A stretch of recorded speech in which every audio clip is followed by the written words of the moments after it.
Okay, let's try 215. This one is a little trickier. I'm going to try and get you guys the important terminology. All right, so I'm going to draw a brain. Oh, brains have to be bumpy, right? Okay, can you guys tell that's a brain? Good. All right, I want you to make sure that you write these down. The areas of the brain that control breathing. We call it the respiratory center.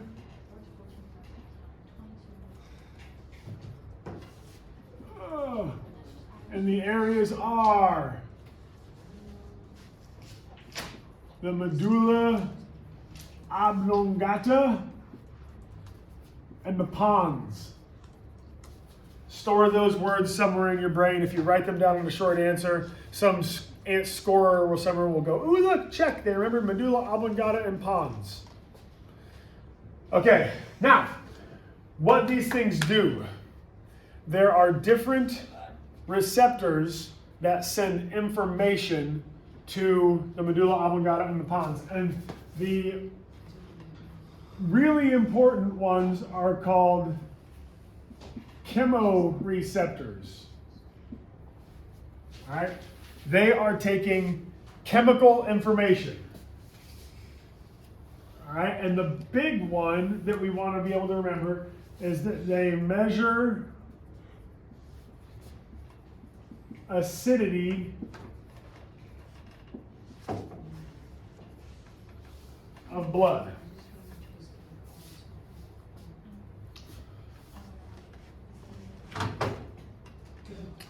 Okay. So here's like the set of steps. So as you breathe more, your blood has less oxygen and more CO2. More CO2 leads to higher acidity. Higher acidity also means low pH. So when the pH of your blood goes down, these chemoreceptors send a signal to your brain. Remember, that's your medulla oblongata and your pons. And then your brain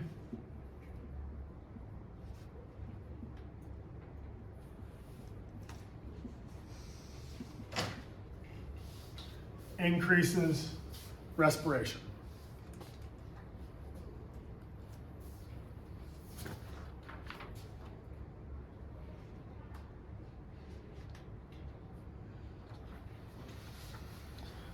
Oh, I think I got all that in there.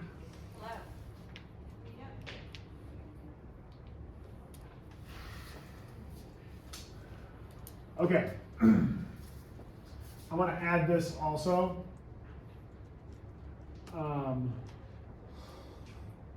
Increasing respiration happens by contracting the external intercostals.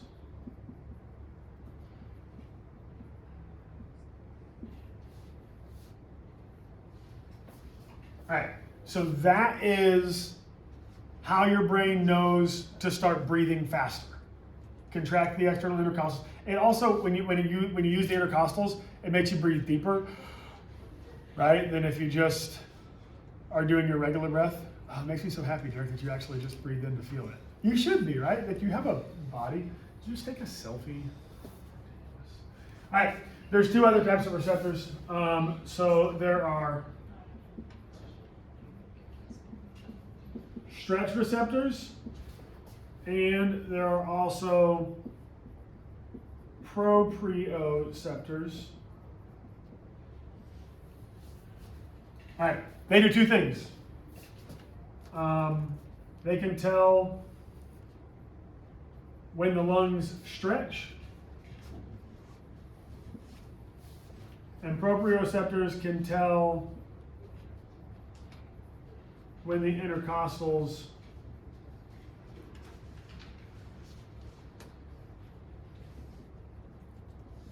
contract. All right. Here's what's important.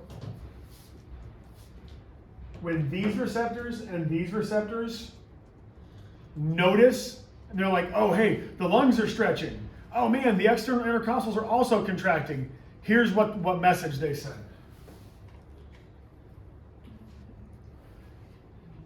They can tell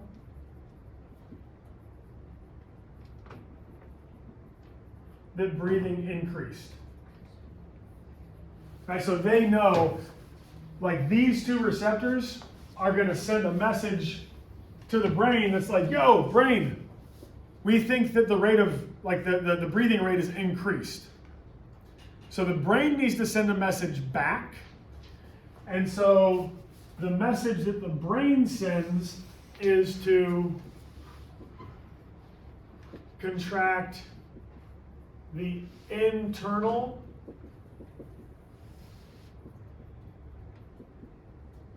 intercostals. Yeah, sorry.